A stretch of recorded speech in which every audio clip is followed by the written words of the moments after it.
Hey pullers, and welcome back to another video. In this video, I'll be explaining why your front tire is flat or not filling up with air, which can occur from time to time. So in this situation, I do have a flat near the valve, which is this part of the inner tube right here. So right now you have the tire and then the inner tube inside the tire, and I have a flat right here. So this could be because if I'm riding on the trainer or even outside, if you don't pump up your tires pretty much every other day or every 2 days, depending on how much you ride and also how much you weigh, then, if this deflates with air and you put pressure on it, over time, there can be pinch flats here. So I will be showing you guys what's happening right now in terms of the current situation. So in order to pump up the inner tube, you do have to loosen the valve core and then basically take your pump. Now, unfortunately, when I was at customs at an airport, they made me throw out my really good quality pump, and I have this cheap one that's made out of plastic, but it will do the job. So basically, I can pump up, and usually it can get up to about 60 psi's, and then you'll start hearing air loose here. So you hear that sound? That's air escaping near the rim. So I'll show you guys what I mean by it losing air. So right now, if I take it off, you can hear, if I stop talking, listen. That is air escaping right here, even though this is closed properly. And I can feel it with my hands. You can hear the sound. So in this situation, basically, you can either patch the inner tube, but we will have to take it off so you can hear the air is escaping. So I don't want to patch it up. I don't want to waste time with that. So I just decided to get a new inner tube, flyweight, only 50 grams. I'm not a weight weenie, but for 10 USD, it's fine. It's very important when you buy a new inner tube that you make sure the dimensions are going to fit your current bike. So in this situation, I have a road bike, so it is 700. And then in terms of the diameter of the tire, depending on how big your dropouts are for the fork and the rear, that depends on the size that they accept. So in this situation, for rim brakes, you're looking at about max 25C, and then 18 is the lowest. But if this was a gravel bike or disc brake bike, you could go easily up to 28 or even 30. So it all depends on your bike. And in this situation, like I said, it is a road bike with rim brakes, so 25 is the max. So we're gonna have to take the rim and the tire and all that stuff apart, and then we're gonna put this new inner tube in. I'll show you guys that right now. So really quickly, I'll show you guys, depending on the type of bike you have, this will vary. So here I'm gonna loosen this part of the caliper up. It's already deflated, so I have space on both sides, or else you would have to loosen this with an Allen key. But now I'm just gonna take this here and loosen it. And I can basically, once this is loose enough, take my bike up, and I will put something in its place just for the time being so it can sit on, and I will take the rim and show you guys where the problem is. So now that you removed your bike tire from your bike, you do want to do a quick quality control test in terms of making sure there's no glass or debris or thorns that are stuck into the tire that could cause another flat. In my situation, like I said, I think it's just because I was kind of lazy with pumping up my tire, and when I rode it next time on the trainer, it just probably has a pinch flat, and usually you can tell that if there's two bites, and we call that a steak bite in the cycling industry in terms of a pinch flat. But I will quickly look just to see the life of my tire, because I haven't done that recently, and these are Continental tires, and usually most brands do have indicator wear marks. So I'll show you right here. You can see here on camera. So I still have life in this tire. I've had one tire actually pretty much almost just have nothing left in terms of, you can start seeing the fibers that hold the tire together. Now in this situation, I want to show also, sometimes you can have some bad luck. So in this situation, I don't think this is a very bad cut in terms of the tire. I don't think this would cause a flat, but this is something to keep an eye out, because all it takes is a thorn to get in that, and you could have a flat. But anyways, you do want to make sure that it is deflated to the max, which in this situation it is, and then you can start peeling it back. Now, these are why you buy these things, which are called tire levers. I also forgot to mention this, but sometimes it's actually hard to take off the bead of the tire from the rim. So you do have to push against it to loosen it up. And then by doing so, you do have more room to put the tire lever. So in this situation, I almost forgot to do that. I haven't replaced an inner tube in a very long time from the bike shop days, but now it's very loose. So I think even with my hands, I could probably do it. But for this video, I'll show you guys the tire lever. So you want to put one here. So always line it up to where the the valve is, and you want to put this one inside here. You're going to pop that over, and then you'll take this one, same thing, pop that over. And sometimes depending on how hard the bead of the tire is, I've broken these in the past, but that's extremely hard to do. But on some tubeless tires, that actually does happen. So right now we're just going to push both of them down, and now the tire is sitting over the rim, which is actually really good. So now with one of them, we're going to hold the other one. Oopsies. We're going to hold the other one, and we can go back in there, and you're just going to start, and you want to do this like gently, because sometimes that can happen. But I'll do it from this side also. It doesn't really matter at this point. It's already off. You can take it back again. And sometimes you can do it with one. You don't have to hold it. Like I said, depends on the tire itself. And then we're going to take that off. And now the tire is off in this situation. So if you were replacing this tire, you would have to take the whole thing off. But in this situation, we are taking off the tube. And we will be re-inflating it because I want to see where the flat actually is. So in this situation, you can just, once the whole tire is off on one side, because you can see on the other side, it's still inside the rim. This side is off, right? You're going to take the tube, the inner tube, and you're just going to take that nicely out. Now, if you were going to patch this up and repair it, then you want to be gentle, but I really don't care about this tube, at least in this point in time. So right now, we took the inner tube out from the tire and the rim, and I will be inflating this to see where the flat is actually. Now we have our inner tube, we have our cheap pump. I'm gonna put it on, lock it, close it, and I wanna see where this flat is, and I already feel it. And I see one right away, so hopefully you guys can see that hole and the air that's coming out of it. So in this situation, usually when it's near valve, this usually comes from a pinch. I don't see the other hole, so I couldn't say this is a snake bite, but this is probably a valve flat, just meaning that I didn't pump it properly from when I wrote it.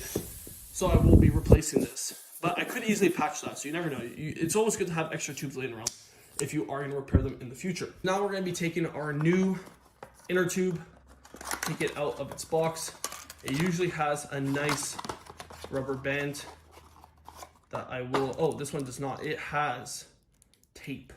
So that's how light it is. Now this is the new tube and this is the old tube, and surprisingly, this is actually a lightweight tube as well. So this is a giant, super thin tube that I already had in there. So I will be keeping that, but they feel relatively the same. Obviously this has never been blown up in terms of air being inside of it. So this one feels a little bit heavier, but it is longer. So I am scared because I forgot to ensure that the length would be sufficient for my rim. So I will test it out quickly, but you can see the collar that we usually take off and put electrical tape in.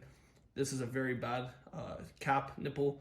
It should be black, so I don't like the orange, but it is what it is. I just want to see if this is going to fit so I can catch the head of the pump when I pump my tire. So confirmation, it will catch.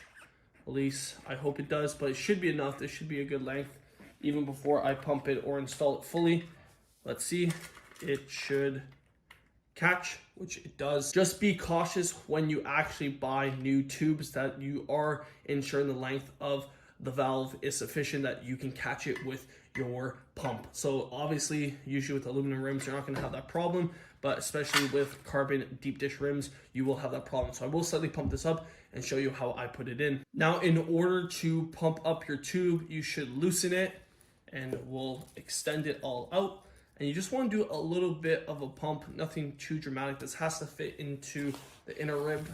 So we're going to pump it up slightly so we can fit it into the inner rim. Loosen it up. It should be this much inflated. You can see in here that that's me touching the off point of the inner tube. But this seems very high quality. Actually, if you compare it to the other one, this one really doesn't have... Well, it still has a seal, but I'm just saying that this one looks and feels a little bit higher quality. Yeah, this one seems a lot more thinner and lightweight. Obviously, this could be a problem if it means it's more delicate, but this should be fine. So this was made in Taiwan. So we're gonna find where the valve goes on the rim, and we're gonna put that in nicely. It should be very simple. You don't want this pinched. And then we're gonna take it like this. And usually I like to put it on my knees, and I just have to move the pump out of the way. I like to put it on my knees And then basically we're gonna stuff the inner tube like that all around the rim. So you just want to make sure that it's inside there. And then this is my favorite part, which is closing it. So you want to go very slowly around the rim, and you can also rotate the rim as well, so that it's hard the angle I have, but basically you want to rotate on all sides. So you see how the top is already closed, and then we're going to come up the rim, and we're going to put that inside and stuff it at the top there. But basically you're just going around the rim, and sometimes, like I said, depending on how hard it is for the tire, you might actually get stuck at certain points, and that's when you might need to use your tire lever. So I'll see here, you see how I'm having a hard time? You can take your tire lever and then basically just take this part of the tire lever, put it inside, and then you're gonna help the bead of the tire sit. But you want to be careful that you're not pinching. Like I was saying, I was going to do this off camera, but I decided not to, and I'll show you guys how to do it. And one of the bike shops I worked at, the owner, he did it for like 15 years. So his hands were as firm as sandpaper in terms of his calluses. So this will be a challenge, but basically you want to grip it and really try to push it onto the rim. And usually another trick is that you usually have to use 2 of them to get enough of the bead of the tire onto the rim, and then you can seat the rest. So here I'm going to do just that. Practice what I preach in terms of getting the rim on. Wow, that just flew, and that should be enough to use my delicate hands. Let's see. Almost there.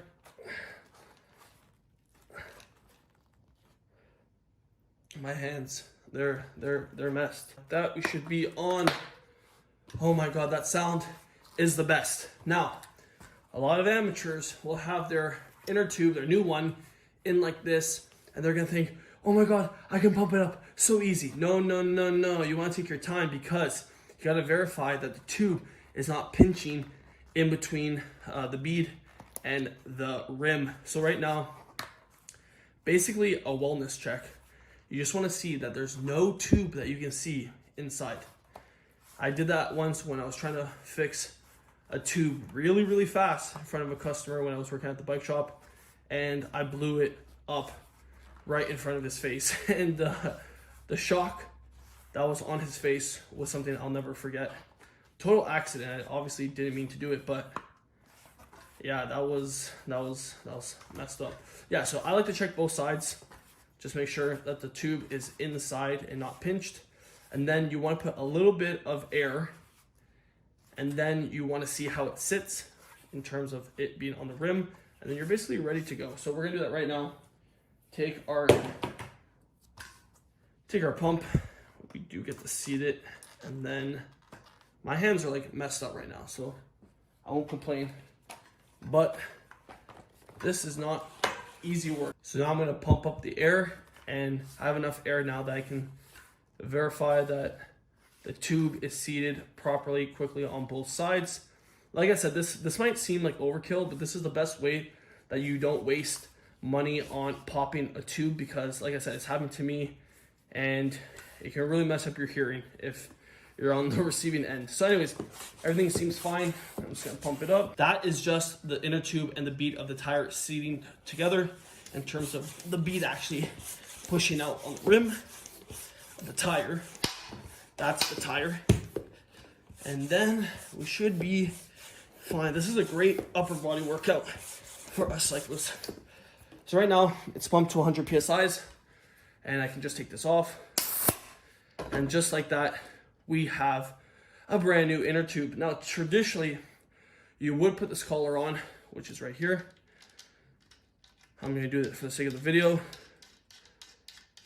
And this just stops the rattling. I like to use electrical tape, and then we can put this very ugly nipple on top of this, which we'll do for the sake of this video, and then back on the bike. Now, because you had to test to make sure that it was pumped, we did pump the tire and the inner tube up, but that won't actually go into, at least for the rim brake. For this brake, you won't really have a problem, but for rim, you gotta make sure that if you don't want to loosen up the cable with an Allen key, just deflate your tire, get it inside there, because there will be enough clearance, and you can just repump it up. So in this situation, that's what I did. So we're gonna take it and then just pump it up.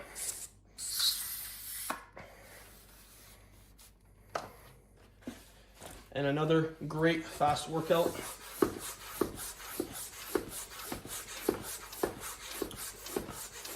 I'm telling you, cyclists need to do this every day. Like, never get a compressor, just use a floor pump, and you'll never have to go to the gym.